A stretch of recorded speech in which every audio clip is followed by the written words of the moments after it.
not just connecting cities, but entire nations.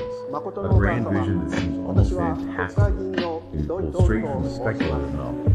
Well, today we're plunging into a real-world concept that's captivated imaginations and, frankly, pockets for decades. Japan, Korea, tunnel. This deep dive isn't merely about the awe-inspiring scale of engineering ambition, though that's part of it. It's really about a fascinating intersection of audacious ideas, complex international dynamics, significant and often controversial financial backing, and some truly astonishing twists. We've gathered a stack of sources, everything from historical documents to various news reports, that together paint a wonderfully intricate picture. A picture of how grand visions can become tangled with hidden agendas and unexpected players. Our mission: to connect these dots for you. Exactly. Our aim today is to extract the most crucial insights from all this material, helping you understand not just what was proposed, but who proposed it, why, and maybe most importantly, how the very fabric of public trust and political influence can be woven into such colossal projects. We look at the tunnel's surprising origins, its most unexpected modern-day champions, and the various claims and counterclaims about its true purpose and funding. It's a deep dive into how even the most visionary infrastructure projects can illuminate broader patterns of influence and, yes, fundraising in society. It really challenges us to consider what it truly means to be well-informed. Okay, let's unpack this then. The sheer scale of the proposed Japan-Korea tunnel is just immense. We're talking about approximately 220 kilometers. The core idea is to physically connect Japan's Kyushu Island directly with South Korea. Just try to picture that for a moment, traveling from Japan to Korea underwater in one continuous stretch. Certainly a conversation starter. Definitely. And what's truly fascinating here is that this isn't some brand new futuristic concept dreamed up yesterday. Its origins stretch all the way back to the 1930s and 40s. Really? That far back? Oh, yeah.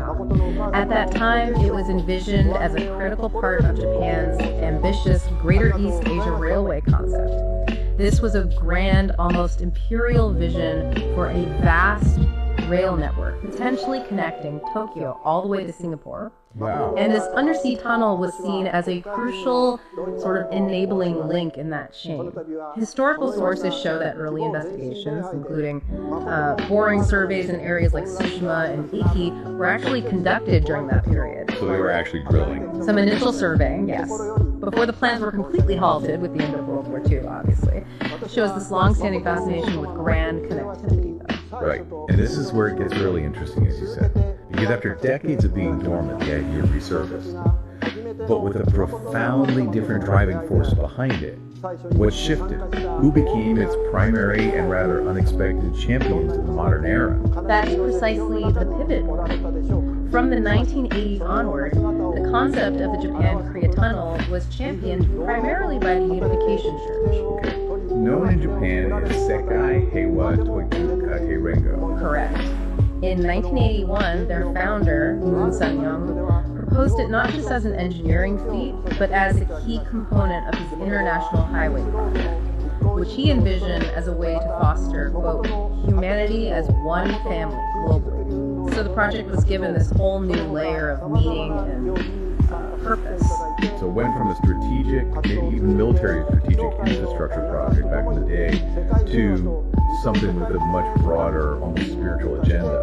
And to actively promote this ambitious idea, our sources indicate that several organizations were pretty swiftly established. That's right. So the International Highway Construction Corporation, founded in 1982, followed by the Japan-Korea Tunnel Research Council in 1983, that one later became an NPO, a nonprofit, in 2004. Then, in 2009, the International Highway Foundation was established to further carry on the work. That's quite a lot of organizational infrastructure for one very, very long tunnel. It is.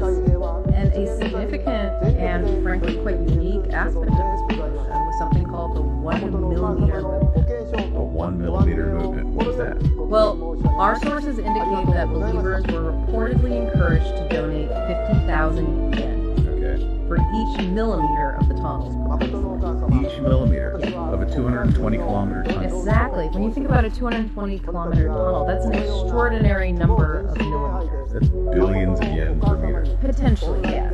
It really suggests a direct appeal to their faith and commitment for funding this monumental project, piece by individual piece, millimeter by millimeter. It wasn't just talk or abstract fundraising appeals. You mentioned earlier there was actual, tangible activity on the ground. There was. Survey shafts were indeed dug.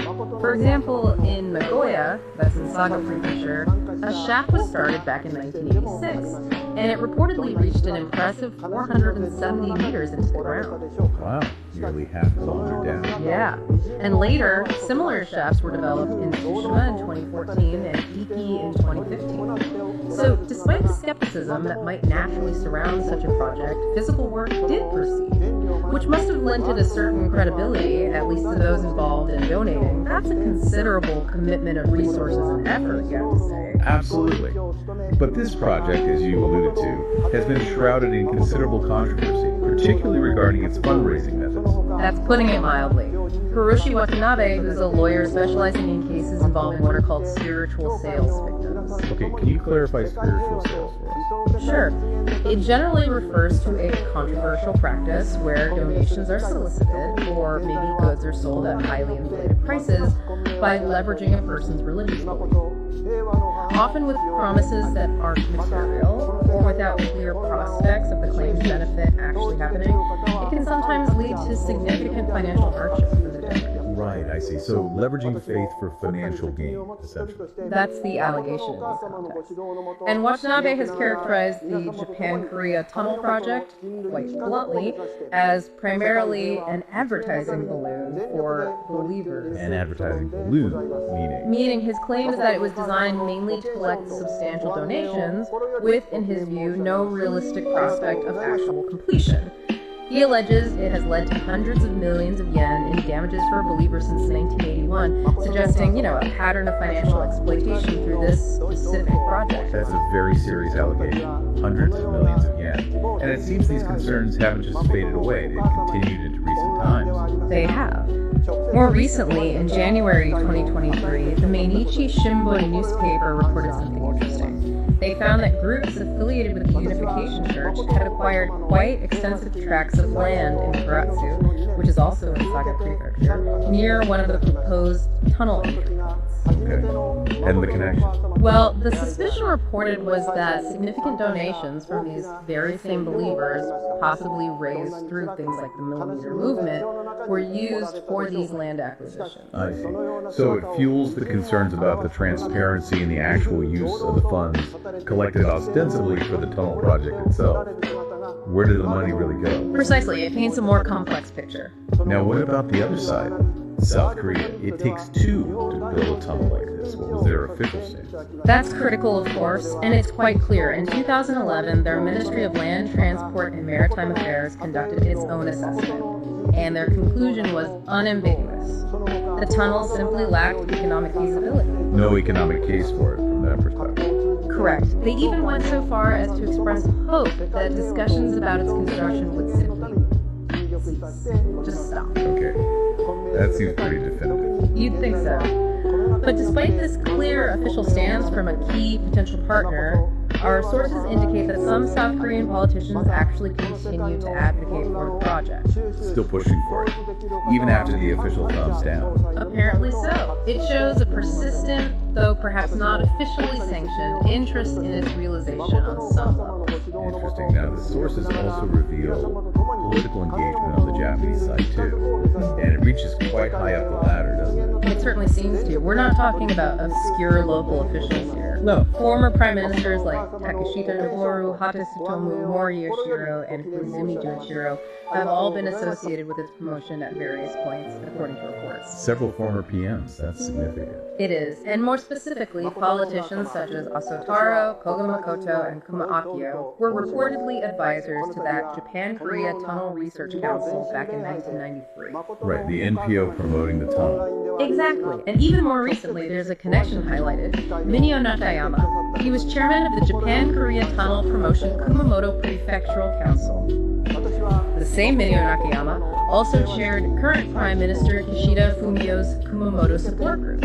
Wow. Okay, so that illustrates a surprisingly widespread and high-level political connection or association. with a project that, by many accounts, has faced serious questions about its feasibility and its fundraising methods. It really makes you wonder about the layers of influence potentially at play, doesn't it? It absolutely does.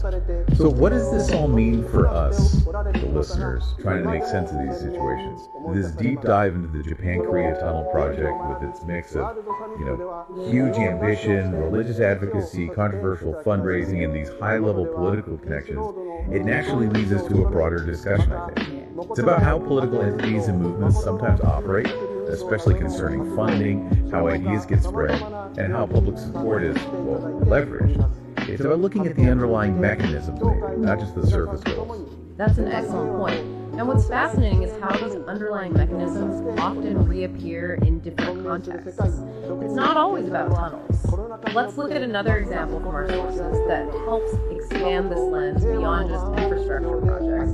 There's an analysis we looked at of the Senseido Party, that's in Japan. Okay, Senseido.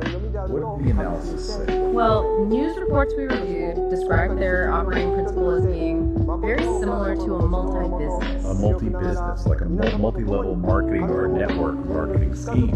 Essentially, yes, that's the comparison being drawn, where members might pay fees, are often encouraged to recruit others, maybe through selling related materials, seminars, that sort of thing. Okay. So this comparison immediately makes you think about the structure and dynamics at play, potentially blurring the lines between political activism and something more like a commercial enterprise. And the product, in this particular analogy, according to the analysis, is described pretty tellingly as extreme claims.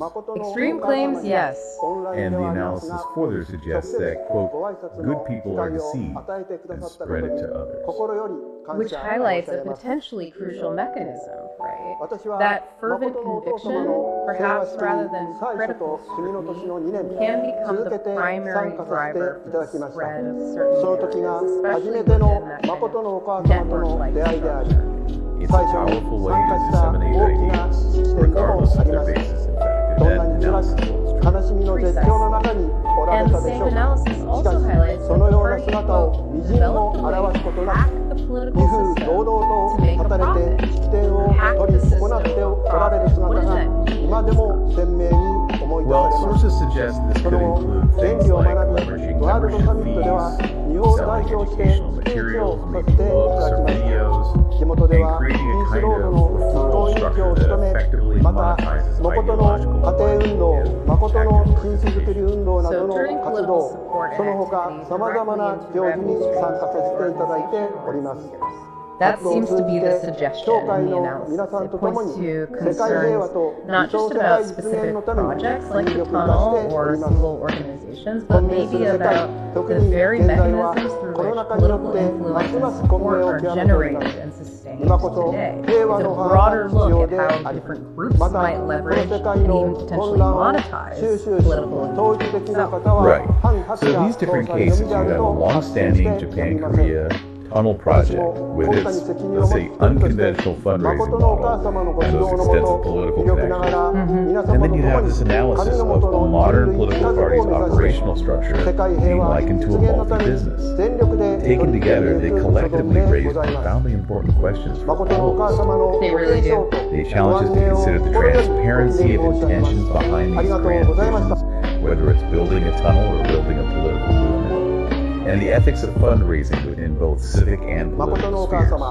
And crucially, how information is shaped, how it's spread, and maybe how it's believed within both these ambitious projects and political movements. It's a fascinating and sometimes, frankly, unsettling look at how things can work and how trust is cultivated or potentially exploited. Absolutely. What we've explored today really reveals this intricate dance, doesn't it? Between human ambition, engineering prowess, deeply held belief systems, and often very shrewd political strategy. From a proposed 220-kilometer undersea tunnel linking nations to the operating principles of a modern political party, you see these threads. The threads of funding, influence, and public perception are deeply intertwined, and often in ways that aren't immediately obvious from the outside. Both examples demonstrate how powerful narratives, whether they're about global unity or political change, can serve as a foundation for generating significant support and financial contributions.